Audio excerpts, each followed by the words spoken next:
আজকের ভিডিওতে মাত্র ৳৩ দিয়ে একটি টেস্টার তৈরি করে দেখাবো, যেটা আপনিও খুব সহজে তৈরি করে ফেলতে পারবেন।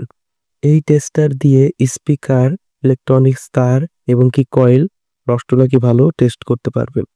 চলুন দেরি না করে এখনই টেস্টারটি তৈরি করে নিন।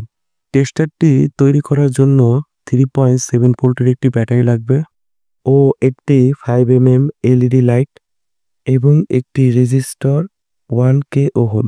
পুরো ভিডিও দেখলে আপনিও খুব সহজে এরকম টেস্টার বানিয়ে নিতে পারবেন মাত্র ৳3। এখন আমি এগুলো সোল্ডারিং করব। সোল্ডারিং করার জন্য এখানে একটি ছোট ফ্যান ব্যবহার করব, যাতে সোল্ডারিং আয়রনের ক্ষতিকারক ধোঁয়া আমার শ্বাসনালীতে না যায়। আপনারাও চাইলে এরকম ছোট একটি ফ্যান বানিয়ে নিতে পারেন, যেটি চার্জ দিয়েও চালাতে পারবেন। এটি বানানোর ফুল ভিডিও আমার ইউটিউব চ্যানেলে আপলোড করা আছে। লিঙ্কটি কমেন্ট বক্সে দেওয়া থাকবে। চাইলে দেখে বানিয়ে নিতে পারেন আপনারাও। এখানে আমি রেজিস্টরটি এলইডি লাইটের পজিটিভ টার্মিনালে সংযুক্ত করে নিব,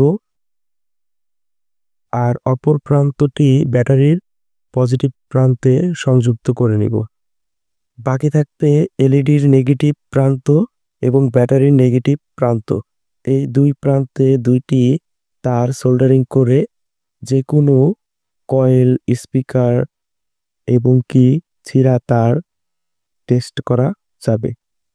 আর হ্যাঁ, অবশ্যই আপনারা আর কোন ধরনের ইলেকট্রনিক্স ভিডিও দেখতে চান কমেন্ট করে জানাবেন।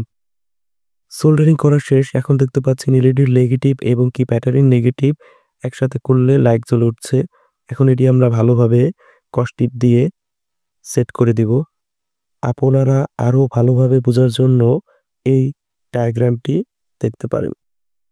এটি বানানো খুবই সহজ, যে কেউ চাইলে বাসায় বসে এটি বানিয়ে নিতে পারবে। এবং এটি ৳3 কিভাবে? সবার বাসাতেই পুরাতন ব্যাটারি পড়ে থাকে, সেই ব্যাটারিটি ইউজ করবেন। আর এখানে দেখতে পাচ্ছেন একটি এলইডি লাইট এবং একটি রেজিস্টর, যার দাম শুধুমাত্র ৳3। আর বাসায় যে নষ্ট চার্জারের তার থাকে, সেই তার দিয়ে আমি এটি বানিয়ে নিয়েছি। এখন দেখুন, একটি ভালো তার যখন আমি দুই প্রান্তে সংযুক্ত করছি, তখন এলইডি লাইটটি জ্বলে উঠছে। এখন আমরা তারটি মাঝখান থেকে কেটে তারপরে জয়েন্ট দিয়ে দেখব। আসলে যারা ইলেকট্রনিক্স কাজ করে তারা জানে এটি খুবই সিম্পল একটি সিস্টেম। কিন্তু এই সিম্পল সিস্টেম দিয়েই আপনি অনেক কিছু টেস্ট করতে পারবেন, যেগুলো টেস্ট করার জন্য আপনার মাল্টিমিটার প্রয়োজন হতো। কিন্তু সবার কাছে তো আর মাল্টিমিটার থাকে না, তাই খুব সহজে এই টেস্টারের মাধ্যমে আপনি টেস্ট করে নিতে পারবেন। দেখতে পাচ্ছেন এখানে এখন এলইডি লাইটটি জ্বলছে না, কারণ এখানে সার্কিটটি পূরণ হচ্ছে না।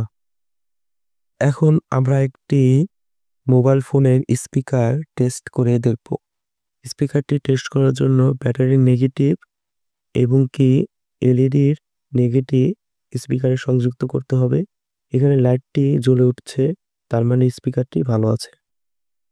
যদি এই ভিডিওটি আপনাদের ভালো লেগে থাকে, তাহলে অবশ্যই লাইক দিন, কমেন্ট করে জানান আপনাদের কেমন লাগলো। আর আমার চ্যানেলটি সাবস্ক্রাইব করতে ভুলবেন না। আপনাদের সাপোর্টই আমাকে আরো নতুন ভিডিও বানাতে উৎসাহিত করবে।